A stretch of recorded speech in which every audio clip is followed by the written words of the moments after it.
Welcome to Zac Corp offices, and by now you guys just get the point. I'm going to be showing off map traversal, hiding spots, and loadout tips for this map. Let's get straight into map traversal. Going up these stairs, I've talked about this before, I think in my Hotel Japan video. You can always go the other way upstairs, long jump around. All of the windows on this map are breakable, so you can always keep that in mind for when you're wanting to get around the map. Something to keep in mind is that this window specifically here, if you walk up to it, it always will have the vault there, even if you haven't broken the window.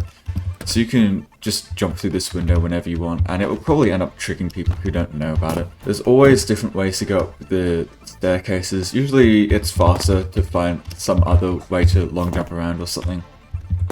Like climb up to plant pot or something. As for the elevator, it's always slower to take the elevator, especially if you have to cool it down first.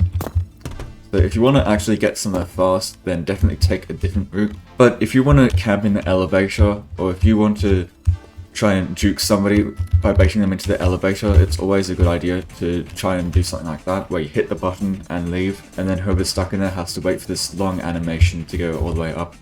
Or they have to break out through the glass.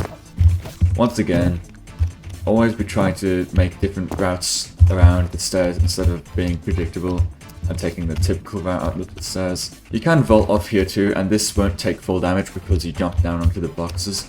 However, vaulting from up here will end up significantly hurting you, so I would not recommend doing that unless you absolutely have to. This is one of my favourite spots to go to, just because you get an overview of what's happening down here, especially if the lights are on. You can always walk down here to make a quick escape without taking any full damage, and if you're careful, you can also long jump up here. Just like that. It is quite finicky and difficult to do, but it's a very good juke that is quite difficult to do, especially in a hurry, and then you can just run away, and hopefully you make that jump and don't fall like I just did. Starting off with a lot of different places to long jump and juke around this whole just massive area. Once again, try to be avoiding the stairs if you're being chased because it is quite predictable. You can also long jump from here to up here, and this gives you a very good overview of the whole map, as well as many different options that you can all long jump to. So coming up here on these things usually is a good idea. There's also them above the canteen, which you could also use as a hiding spot, to be honest. You can always long jump back up onto this balcony. Likewise with here, once again, always be trying to avoid the stairs because it's always slower and more predictable. But also always be trying to use these different pieces of cover and things to hide behind and try and juke people by doing that, without even having any abilities. You can still long jump up onto this balcony here. Also, doing ring around the rosy here, it's very funny and stupid when this happens, but honestly I've seen it work before. However, to get down from up here, there is one thing that you can do. You can vault down here, and I don't think you'll take full damage here.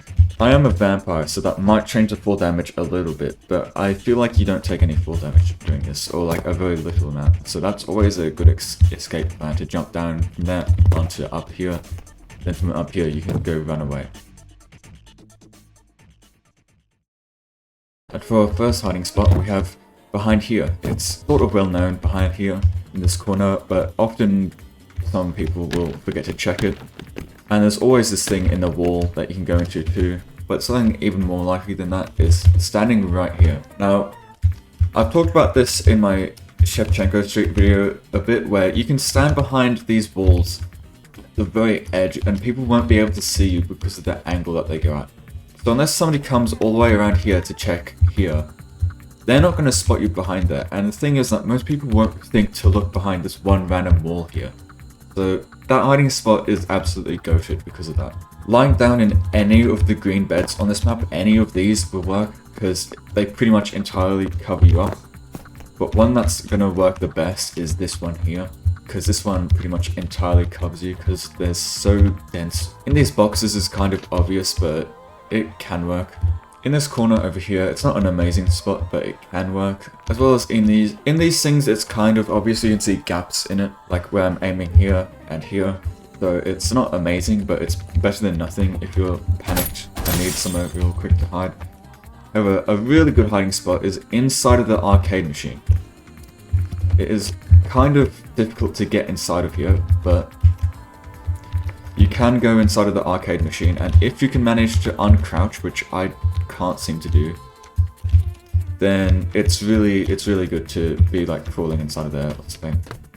And obviously this foliage up here is good too. We have in this room here, you can go behind this bookshelf, and we also have the kitchen counter in here, which you can crawl through this entire space in here and crawl to the entire opposite end of the counter in here. People don't know this. It is like so annoying to record these videos because, like, first of all, you have to go and boot up a private server and put your alternates that the game will start.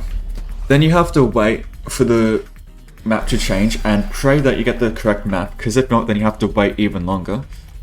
And then you have like 10 minutes or so to like go through the map and talk about all the map traversal things, all of the hiding spots, all of the loadouts and stuff. Like, these videos are difficult, and I have to speed on them if I don't want to have to wait even longer. Here's another hiding spot here, lying down in these things. In the bathrooms, they're definitely not the best things to be hiding in, and you can sometimes get stuck in these, so I wouldn't recommend them too much unless you've got nowhere else to go. You can barricade these doors in here though and stall a lot of time. And to be honest, I feel like that's all the hiding spots. And the thing with this map is that there isn't really any set loadouts that I would have to recommend. The map's area is sort of medium to close range. There's a couple open areas and long corridors and stuff, but for the most part you're probably going to be fighting vampires at a fairly close range. So I would recommend something medium range like an SMG or pistol for this map, because a shotgun won't cut it for long corridors like this if somebody's at the very other end. Likewise for vampire abilities, the map's somewhat open but also somewhat closed, so it depends on what areas of the map you are in to what your strategy for vampire should be. But I would think things like Morse grenade or military or explosion sort of stuff, it doesn't seem like it would be very good for this map because of the maps having so much room where you can run away.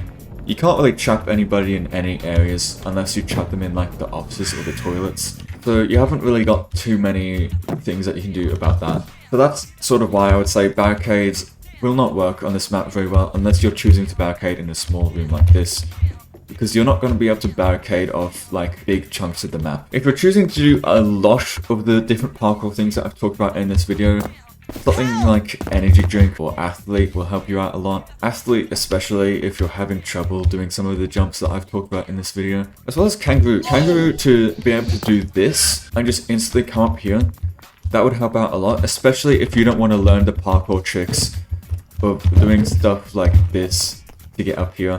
Likewise, smoke bombs won't be too good on this map in the open areas, but in the closed areas they are good. So it's very interesting, this map, because of the difference between very open areas and very enclosed small rooms. You can build off your own strategy of baiting people into rooms and using grenades, or like having the big areas that are open and using different abilities. That's basically Zac Corp. I haven't got any other loadout recommendations, to be honest. Just don't pick anything that's too close range, and don't pick any vampire abilities that are too area of effect.